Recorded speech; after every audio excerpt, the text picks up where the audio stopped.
વધે ગ્રીવ્સ કોટન માટે ચોથું ત્રિમાસિક ઘણું મજબૂત રહ્યું હતું. દરેક સેગમેન્ટની અંદર આવકની અંદર આપણે એક સારો ઉછાળો વિટનેસ કર્યો છે.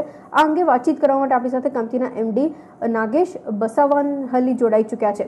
Hi sir, thanks very much for joining in this morning. Very good morning. Let me start with the overall operational performance. It has been quite strong and the way Street was expecting, it has surpassed all the expectations. What were the factors impacting? Before we go to other margins related and kind of demand related discussion, I wanted to understand your perspective. What is the condition on ground first of all? Wonderful. Thank you. Thank you for having me on the call. Good morning, everybody. In terms of the, I think there was a two-part question. So one on the Q4 and then the demand on the ground, right? So let me address the Q4. Q4, you're right. I think we finished at 520 crores, up 35% versus the previous year. On the top line, EBITDA was up to 42 crores, right? In terms of the new businesses that we have started, right? E-mobility business, which is a two-wheeler and three-wheeler electric mobility business, and auto engines business, have continued to drive the growth. So these are new businesses which we had started over the past 4 years. That added 30% to the overall business of the company, right? On the back of increased demand on some of that.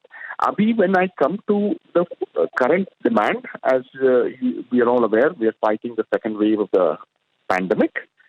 Business continuity planning has become critical. Taking care of people has become critical. Supply chains and the current market demand obviously will take a hit in Q1 because April and May will see factory adjustments, supply chain adjustments. But we are confident that post the second wave, we should start seeing the demand pick up again. Okay, post the second wave. Agreed, sir. I wanted to also understand your perspective because with the kind of discussion I have been going through with the other participant as well, we have been witnessing a kind of constant slowdown in across the verticals. How has your experience been? The way you are saying Q2 onwards things would be normalizing.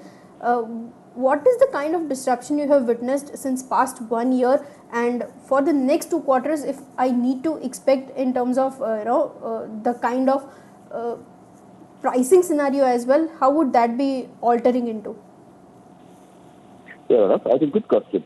So if you see over the last 1 year, starting with the pandemic, right, shared mobility has taken a hit. So we had 70+% market share in the three-wheeler shared mobility engine business, right?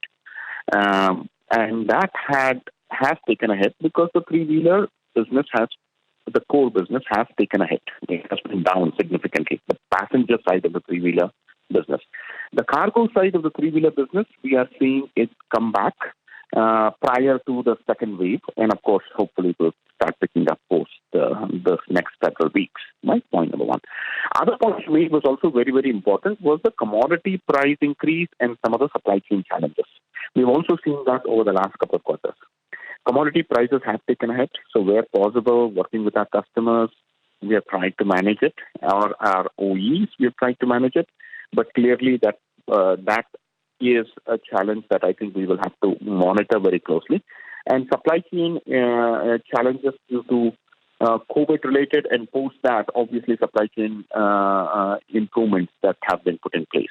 I think these are some of the emerging areas over the last 3-4 quarters that all of us are facing. And as we get through the second wave, we should hopefully see some of the demand stepping back up. And there are some people who obviously believe that demand will come back stronger, but we are cautiously optimistic.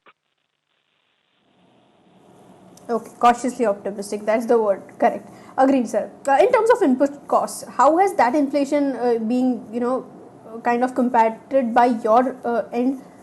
We have witnessed a substantial amount of variation since past 2 years now. how are you working towards mitigating that inflation? If you can help me out with that strategies, and with it, I also wanted to pile up one more question in terms of expansion. Can you help me understand your kind of expansion strategies? Because when other companies are working towards maintaining the normalization operations, you are working towards new clean tech focus also, and towards B2C strategies also. You are altering on that front as well. What is the stance on that front? Yes, I think absolutely.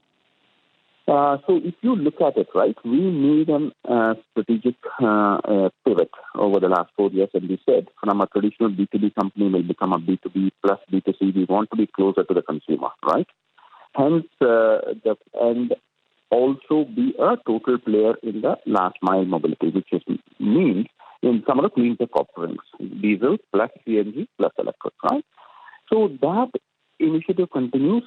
How do we, and obviously to your point, there are challenges of inflation, there are challenges of supply chain. So what we have done is obviously the things we control, which means operational efficiencies.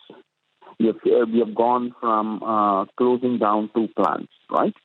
Bringing in operational efficiencies, making structural changes, taking 10% of our structural cost once and for all, using the COVID as an opportunity to kind of rejig the portfolio. Also investing. So I call this offense plus defense. Doing defense where we can control and going on offense in some of the forward-looking sunrise areas. For example, electric mobility, 2-wheeler, 3-wheeler, retail. Now we have started into Breeze Finance, which is an enabler to our mobility business. So we will continue to invest in that. We've recently announced 700 crores towards putting up a mega site for electric mobility products, which ultimately can have up to 1 million vehicles in Ranipet. So we will continue to do both. We have to do both, defense plus offense.